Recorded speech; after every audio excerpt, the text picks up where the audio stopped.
I'm here for Motorboat and Yachting in Southampton today, looking at this, which is a Sargo 33. These are built in Finland, and this particular model came out in 2016.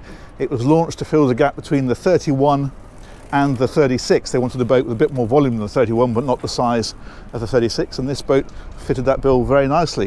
One of the big changes over the 31 as well is the fact that this one has the aft door in the bulkhead as well as the two sliding side doors. In fact, there is now a version of the 31 with the aft bulkhead door as well, but when this came out, if you wanted that aft door, this was the only way to get it.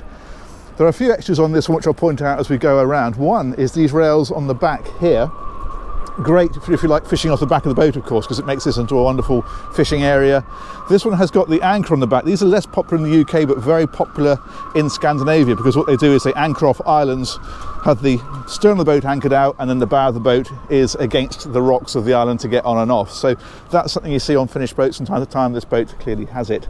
And another thing this one has is the synthetic teak. So all of this, what looks like teak here, is in fact synthetic, so it's completely maintenance free, which is a nice touch. And another thing I'll just show you to go on board as well is this one has the extended overhang. So this area up here, you can see in fact that the boat comes to standard with this bit, and you can see how the moulding then is increased for the optional extra overhang. And I think while we're back here, we'll talk about engines, because there's a few options there as well which are worth talking about. So if I just release this catch here, and this catch over here, we can lift this up, and in this boat we'll find a pair of D4 300s. So these are 4-cylinder 300 horsepower Volvo Penta engines. These were in fact the most popular options. Most of these have this engine option, and it's giving the boat about 33 to 35 knots flat out, cruising at 28. They did some of these with a single engine, so that was a D6, I think it was a 440 horsepower or a 400 horsepower, depending on the year, but they were pretty rare. In fact, out of all the boats they've made, and they've made over 50 of these, only 5 of them have gone out with single engines. There's another alternative as well, which is a pair of D6 370 or D6 400 twin engine installations. That is pushing the boat speed up past 40 knots and cruising at 35, so that's a real fast boat. But these, as I say, in the middle ground, work extremely well for this boat, and they are by far the most popular. The other thing we find in here, incidentally, is the table. This teak section here, that comes out and sits out here if you want to have a table out here. That's how you do it. Let's drop that one back down.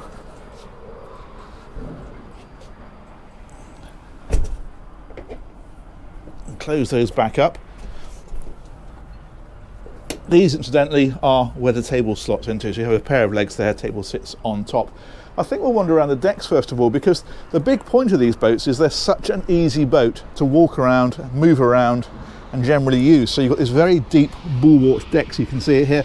In fact, on the latest boats, there's an option to have a door here.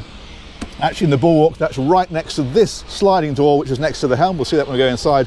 It means that when you're berthing, you can literally have this door open and walk right out of the boat onto the pontoon. As it is at the minute, of course, you have to just sort of clamber over this fella here, but still very easy to do, of course. Let's go right on round to the front. There's no steps on this deck, it's just a very easy walk around, and you can see I mentioned earlier about the fact that you could anchor from the stern and put the bow against some rocks on an island. This then lifts over to provide a step, so you can step through here and down onto the island. Very, very popular, as I say, out in Scandinavia. Another very popular option on these is these light bars, this LED light bar across here, very, very bright, and it means that if you're in areas where it gets dark early, or of course you just want to go boating at night, that's going to be tremendous visibility. So head on down this side, there's another sliding door here, but we'll come right round to the back and we'll have a look inside. So back to the cockpit. These are lockers underneath these, incidentally, and there's another seat here, so it's quite a nice cockpit area, really. And then we enter through this door here.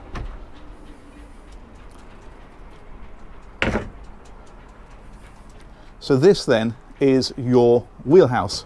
So it's your saloon, it's where you drive the boat from. It's also the galley, so this is the day living space. You've got a big seating area around this table, and then the galley is over on this side, so you've got things like your drawers here.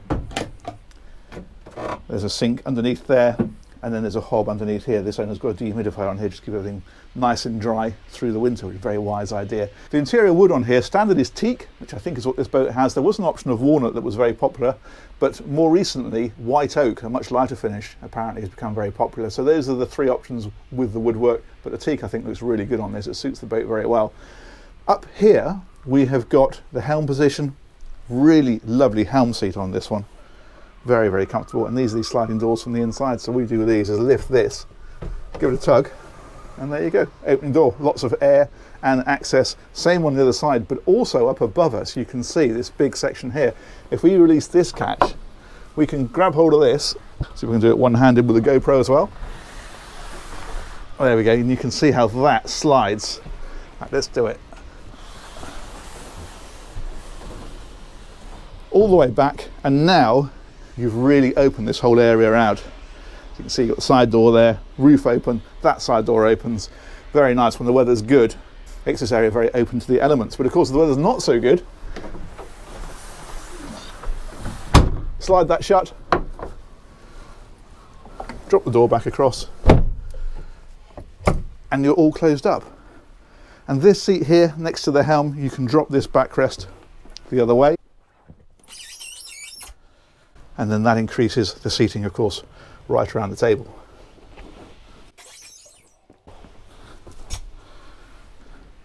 Now if we head down forward, this is the sleeping area, or one of them at least. So down here we've got V-berths. You can see there's an infill up in the front, and that's the base for it. That drops in there if you want a double bed there.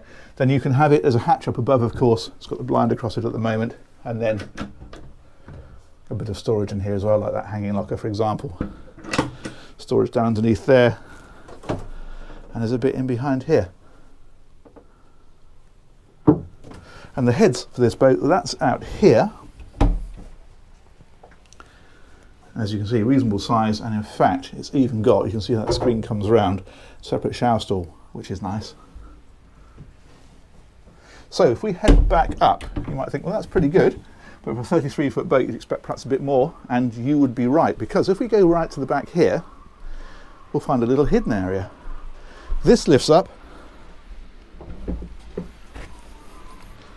and then we can open this door here, and voila, another staircase. Head down here, and you have got two single beds with an infill, as we have in place at the moment, and that makes a very nice, big double bed, and it's completely separate. It's at the other end of the boat, which is really great from a privacy point of view. Now there was another option that you could have on this boat, and this one conveniently has it, and that is an ensuite down here. Very small, very functional, but very nice idea, because it means you've got your own facilities at this end of the boat. You don't have to come out of here and go and use the ones at the front. So that's rather nice. And talking of options, there's one more thing which I'll touch on, which is they do this boat as an Explorer spec. So if we come back out here, I'll explain what that is. This boat, as we see it, is reasonably standard, apart from the optional extras. But if you go for an Explorer, I'll come right on the outside because I can probably explain it a little bit better. On this one, it has the plain white hull. In fact, you have got options. You can have blue or grey, or in fact, you can have any colour you wanted when the boat was built. But if you have the Explorer version, then this is a grey hull, but also a grey roof. It's in the gel coat. It also has then all of this stainless steel work here done in like a matte black. Very tough finish, and it just gives the boat a bit more attitude.